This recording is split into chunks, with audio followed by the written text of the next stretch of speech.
I think I got it this time. Bonjour, and Schnabe took in the Noy Margani took. Me Oegen in the Gogi Quickie Gabo and Dish in the Cosmic and Dodem. Me Oedi Gaba Beganicog and Donji. Missy Egets I go over me go bungy go into monim. Me Wenji eco or Missy Egets Apichigege Gigawi to go daddy men. Gigawi to go daddy. Me go away kita gonna win the game and kita kimenon. Me went to go mean the one. Get a basic way pipeline. We umabi do now go with the basic way. Basic way is a guy gun was she with the give Nokia. Me with the monoments a guy gun is in the cars.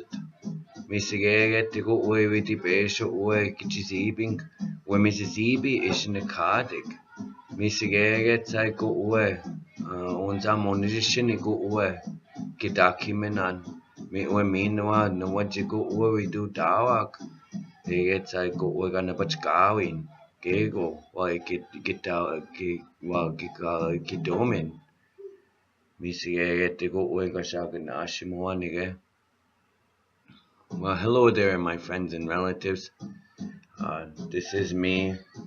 I am Michael Dahl or Gikwiki Gabo. And just a little bit to talk about here. I made a video. Those of you that know me, I made another video earlier today, but it was too long and it was taking, I don't know how to do this stuff. But anyway, back to the point. Enbridge is trying to put another pipeline here through the state of Minnesota. Many. But this one they're calling the Sandpiper, and the proposed route of that, this preferred southern route they call it, is stretching from Tioga, North Dakota, all the way down here and running right next to one of our lakes, one of our prize lakes. Oops, upside down. Right here, it's not on the map, of course, but about right here is Upper Rice Lake, a prize lake of Indian country all over the place. Over 100,000 pounds, I guess, I'm estimating, of finished wild rice comes off of that lake every year. Not just every once in a while, but every year. Last year, White Earth Reservation, its own, purchased upwards 99,000, almost 100,000 pounds of green rice off of that lake. Finishing out last year, we averaged about 45, almost 50%. So that's 40,000 pounds just for the reservation to sell. My guess is upwards of $1 million of rice a year comes off of that lake. And that's a guess, a low ball, I think. But anyway, back to the point. That pipeline is also proposed to run across the Mississippi River twice, run right between our reservation, White Earth, and the Itasca State Park, right next to the national prize, the headwaters of the Mississippi, the greatest river ever in the country. The Mississippi, we call it, the river that goes everywhere, Mississippi or Mississippi. But here's how these things work right now. The Public Utilities Commission and Enbridge are in a set of hearings to propose questions and comment sessions and answers. The fourth one will be the day after tomorrow on Wednesday. But this is their public information meeting thing. See how thick that is? 50-some pages. And we're supposed to read that. You can only get it online. That's it. You can't get it anywhere else. They don't just send it to you. They don't offer it to everybody. You have to look for this. But what I decided to do is, because that's one thing to read, this is the other. Right here. Enbridge's Certificate of Need, their application. This one is double-sided. 140-some pages that we're supposed to read and understand of pipeline jargon and Enbridge jargon and all that kind of stuff. But this here is what they're doing now. Ooh, these are my favorite kind of songs. But here's what's important, is how you get that information. Remember this, okay? How do you get more information about the PUC?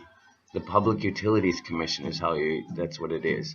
You can go to this here. You can call them 651-201-2204. Okay, it's important because right now we're in a comment period. Okay, this is how they work. Right now we've been here. We've done March 3rd in Crookston, McIntosh, and Clearbrook, and Wednesday, March 12th from 11 to 2 at the Park Rapids Armory. Wednesday, March 12th, 6 to 9 in Pine River. The 13th, the following day, Thursday, in McGregor from 11 to 2. And in Carleton from 6 to 9 that same night. That'll be the end of their public hearings, okay? But you can still file a comment up until April 4th. That's the big thing. How can you do that? By mail, by email, or by showing up at these comment periods. Right now we're in the comment period about the routing process, about a route, if this is the best route or not, okay? Enbridge is saying this is their preferred route because the northern route, which would run along line 67, which is the Alberta Clipper, which is currently transferring tar sands. The Sandpiper is going to be transporting Bakken oil, or the hydraulically fractured oil, out of North Dakota. But let's get back to this, because I think that the reason my other video was goofy is because it was too long. Anyway, here we go. This is the process of the PUC. The application was accepted on January 31st. We are right now in step 3, the public hearings about the routing process. After that, it goes to environmental evidentiary hearings, and then we have another comment period right here with the after that, it goes to the administrative law judge report, and that's when they'll grant whether or not, yeah, Enbridge, you can go ahead and build this pipeline or not.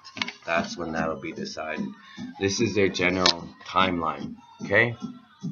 Right now, like I said, we're in March right now, public informational hearings. Deadline for application for alternative and comments for the routing process is April 4th. May of 2014 is when they'll make that decision on whether the Sandpiper preferred southern route is accepted or not. Then we'll come up to October 2014, where we'll have another set of comment periods, and that'll be about whether there's really a need for this pipeline or not. December is when they'll make their final decision, and whether the permit gets granted or not, January of 2015. Now, Enbridge has already said that they want to be ready to go within a year after that. They're ready to go. They know what to do. Here's what you can do. Who you can call. This lady here, Tracy Smetna, out of the PUC. She is the public advisor, okay? Her job is to help us understand what to do, when to do, how this process works. It's confusing for me, and I may be 2 or 3 steps ahead of anybody else who knows nothing about the PUC. But you call Tracy, and I've spent an hour on the phone with her at one time. Call her, 651-290-0406. You can call her. She'll answer all your questions. She's very good at her job. It's her job. So give her a call. Scott Eck, I haven't had the joy of meeting him yet. And Tracy, we've met in person. We met on the phone. If you want to, tell her Michael Dahl from Whiters told you to call her. She knows me by name now. This is the guy we want to make comments to, Mr. Larry Hartman from the Minnesota Department of Commerce. You can mail him, you can email him, you can fax him, or you can go via their website. Okay? Email right here. You can just email him, larry.hartman@state.mn.us. Or you can call him 651-539-1839. But he's just going to tell you want to make a comment, do it on the website, email it, mail it, whatever. What you want to make comments on is what's important, because they always say, why are you doing this? What's important? What's important? What's your concerns? You know, the thing that I realize is that with Enbridge and the PUC, that the risk factors is up to the community, up to the public, as they refer to us. It's up to the public to determine what these risk factors are, and in reporting them, i.e. the rice. Okay, that's a big thing. All kinds of things. They even give you a list of things that are, if there are specific issues or impacts you would like to see evaluated. If you'd like to see them evaluated, then you can do that. These are the things that they look at, that they write off, give off. Impacts on agricultural lands, methods of soil separation, all these things. Organic farmlands, that's the one there, and looking at impacts on agricultural lands. Rice Lake, Upper Rice Lake, a few years back, is the only lake that produces wild rice, and it's deemed by the FDA to be organic. So all you people that purchase wild rice, real Monoman, not just that cultivated paddy rice, that's fake stuff. That ain't even good for you. Just stick to the real home lake grown, hand harvested rice. That's the stuff that comes off of the lakes that people actually go out and get. It's not planted by a machine. That lake there, Wild Rice or Upper Rice Lake, was deemed organic. So if you purchase organic wild rice, then you're getting rice straight from Rice Lake. Biggest prize we have. Proposed land use plans, okay? So residential, industrial, natural resources, wild rice, the Mississippi River. What are they thinking? Really? I mean, don't get me started. Here's the other thing, examples of issues. Streams and river crossings, the Mississippi River again. Wetlands, Rice Lake people, boggers, that's a whole area. Rice bogs, bogs. There's wetlands all through this whole thing, running through Brainerd area, Park Rapids area. There's all kinds of wetlands. Forestry, clearing of vegetation, wildlife, cultural resources. This is where the call out to Shinabig is important, because what else are we here for other than the wild rice? Okay? Here's the other thing that's important. State agencies having jurisdiction, downstream permit authority it's called, for large energy projects may also participate in the process of deeming whether or not, because it's not completely up to the Public Utilities Commission, it's up to all these people. Here's an interesting thing. The State of Minnesota Public Utilities Commission, Department of Commerce, Pollution Control Agency, Department of Natural Resources, Pipeline Safety Group, the Agriculture Group, the Department of Health, and the Department of Transportation. Here's my question. It is impossible to run a pipeline through the state of Minnesota without going through any kind of treaty territory. It's impossible. Why aren't we as Ojibwe people and sovereign nations involved in this? Why? Because we haven't challenged that. We haven't stood up and said we are a sovereign nation and we need to be sitting at the table for these things. Here's the map here. This is the best I can do. This is in a booklet that we put together with Honor the Earth. The green lines there, I'll try and hold it still. The green line there, that's the 1855 treaty territory. Okay, this right here is White Earth Reservation. Here's Leech Lake. Here's Grand Forks right there. It's coming down. There's Clearbrook. You see Red Lake there. Coming down, clipping our reserve, running down in between the state park and Itasca State Park, down to Park Rapids, coming over this way, coming down south, through McGregor, and then over by the Fond du Lac Reserve, coming into the 1854 treaty territories. Here is 1863 and 1889 territories of the Red Lake people. Now, here's the thing. As treaties, with those treaties, 1855 primarily, since that's the one I come out of, we as a people, we still have hunting, fishing, and gathering rights and the preservation of the purity of those. If this stuff gets contaminated, then we're out. We lose it. So there as well, the rice gets sick, the water gets sick, the deer gets sick, the berries get sick, we get sick. We got to do this. We got to comment. We got to get out there. Because the thing that really, really bothers me and resonates through my head is that when I was at the Clearbrook meeting, the last one of the first set of 3, I was asked, because now they know me by name, Michael, is your feelings and your concerns, are they personal or are they shared? I said, what do you mean? Well, I don't see many of your other people here. I don't hear many of the other issues coming from your people. I said, wait. We don't usually travel to Crookston, McIntosh, or Clearbrook, but you wait till we get to Park Rapids. When we get to Park Rapids, my relatives will come. And then when we get over to McGregor, more of my relatives will come there. I hope that works. The thing that I think about the most, that I really, really think about, this is something in looking at all of it and how it works. My grandma always told me, everything you do, son, you think about those before you, those that are here with you now, and those that are yet to come. I thought about that for a long time. I think about those kinds of things. One, we're always told 7 generations, 7 generations, 7 generations. Okay, 7 generations ago, I was already thought about. How selfish of me to sit here and think about me. I have to think 7 generations about because I've already been thought about. To stop and think about myself, that's already been done.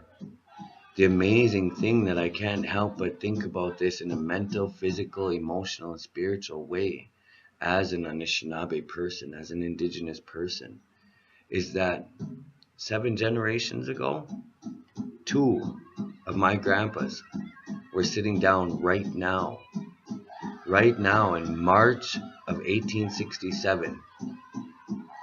2 of my grandpas were sitting down saying, you know what, 7 generations from now, my grandson, Gikwekigabo, will need to rice, hunt, fish, and we're going to preserve this 37-mile squared place called Kawabapiganikak, the place of white clay. We're going to preserve this for him and all those other people that will be living with him. 7 generations ago that happened. I can't help but think that this is our chance to stand up and defend what those old men did 7 generations ago. It's already happening. Our reserve of White Earth has already made a statement by signing a resolution. The White Earth Reservation Tribal Council, aka White Earth Business Committee, Band of Chippewa Indians. Ooh, I just like that word, Chippewa. Resolution in opposition to the proposed pipeline called the Sandpiper. The other thing that you can do is that's actually being done by North Dakota Pipeline Incorporated or Pipeline Company, I'm not sure. The other thing that they'll look at is Enbridge will boost this big 99.993% safety record. When I asked him, what's the other 0.0007% that's not safe? What is that? That's the same thing that happened. I sat there staring at them, waiting for the answer. They didn't have an answer. They still have yet to answer me. But I know what it is. Over a span of 10 years, 804 leaks and spills. Millions of barrels of oil spilled into the earth. Kalamazoo, Tioga, right off the bat. So that's where we got to start thinking about their track record. Are they really that good? And the thing of it is if it's less than 5 gallons, they don't have to report it. The other thing is that a barrel is 45 gallons. So they try and lessen it by saying it was only, X amount of barrels. Oh, here's another one. Ooh, I love dancing. We just got done with Big Drum. Anyway, so back to the point. This is a issue that I think about a lot. You know, I think about it a lot. And I remember my grandma saying to me one time, be careful when you take suit. That's what she said. Don't take suit, son, unless you know you can win. That way, you know you're fighting for something that you know is right. That if you go into an argument and you go into a dispute and you go up against somebody and you're worried and hoping you win, you lose focus on that. Staying focused on the earth, staying focused on our people, staying focused on our ways, and not focused on Enbridge. Honestly, I could give a rat's bum about them. I don't. Because they'll boast all these economic other things and all this wonderful opportunity for everywhere. But what do we get out of it? What do we get out of it? Yeah, we get petroleum-based products. But we have to pay for them. And where does that money go? Into the pockets of those people. It doesn't come back here for infrastructure, for the preservation of rice. It's not going to buy back the rice or refurbish the lake if that gets spilled into. Even that right here. I bought water. My grandpa told me a long time ago that I would live long enough to see the day that we had to pay for water. What? Pay for water? I'd say 80% of the people that live in our areas and in northern Minnesota, maybe that's a high estimation, 50% we'll say, still get our water from a well. The largest underground aquifers are right here in White Earth and over right next door, EWD, in the west, the Oglala Nation, the Oglala Aquifer, where they're fracking, hydraulically fracturing. They don't think. So that being said, my friends and relatives, I am calling on all of you to make a comment, to stand up for this. It's not just an Indigenous issue. It's not just an Indian issue. This is Anishinaabe, Shaganashiwak, Gakinawea Omaking. This is both the Indigenous people and the visitors, the foreigners. That's what we call it. The first immigrants. Think about that. It's all of us together that are here on earth doing what we have to do to preserve the earth. As Ojibwe people, we were told that we were to come as far as the rice. And that's where we stop. This is it right here. Where I'm sitting right now, there's no rice behind me. Westwards, there's no more rice. This is the end of it. This is how far Anishinaabe were supposed to come. And we were told to protect that with all of our being, to preserve that with all of our being for those yet to come. That's why I'm calling out. For us, our rice and our natural resources as Ojibwe people, as Indigenous people, it's not a novelty. For us, Manoman isn't just a nice holiday dinner. It's not a casserole. It's our life. It's our livelihood. That's why we came here. How dare you put that in jeopardy without consulting with us? I'm offended. I'm appalled. I'm disgusted. I'm hurt. I'm scared. I'm scared. I want our babies, our great-grandchildren, both mine and yours as non-native people, to be able to rise, to go out like we do today. I want my great-great-great-grandchildren to provide rice for you to have your casserole at Christmas dinner. That's what I want. I want us to do this together, to stand together, and do this to preserve our earth, to preserve our natural resources. This can be done. I'm not techie. This is the first video I'm making. And the reason I'm doing that is because this is something that I really truly believe in. This is something that I know we are right, and I know we can win. But I don't know if we will. But I know we can. I just don't know if we will. And in order to do that, we all need to stand up. Do your part.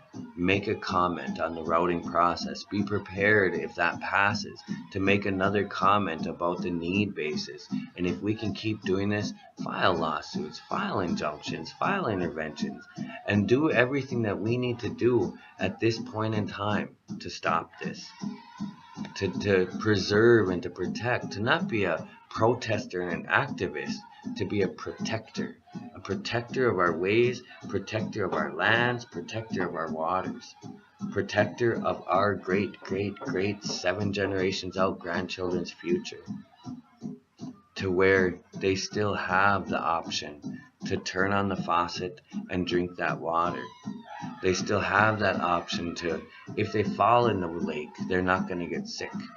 That they can swim in the water, that they can eat the fish, that they can even breathe the air. I'm scared.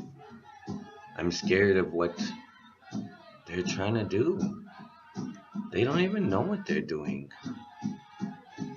Pitiful. So that being said, my friends and my relatives, me go and miniko and minwe at Turanigo, apichime guch kitinanim kipisantawian, kipisantawiek, OED YouTube, gonna watch Facebook. I thank you all for listening to what I had to say. It's not much, it's kind of a babble. But wherever you're listening to it, be it Facebook or YouTube, kind of much, I don't know, maybe. The point is, make a comment. And here's how you do it again. Okay? This is how you make a comment by April 4th to Mr. Larry Hartman, the Minnesota Department of Commerce, 85 7th Place East, Suite 500 in St. Paul, Minnesota, 55101. Or you can email him at larry.hartman@state.mn.us. Call him if you want, but he's going to tell you the same thing I told you. Just make the comment that way. Or just call and talk to Tracy Smetna.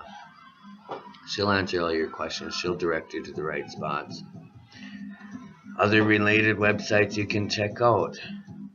HonorEarth.org, the organization that I work with. Honor the Earth, based right here in White Earth. HonorEarth.org. The other one is we have some friends over by Park Rapids that have combined and collaborated together, landowners and individuals. They call themselves Friends of the Headwaters. You can check out their website at friendsoftheheadwaters.org. All one word, friendsoftheheadwaters.org.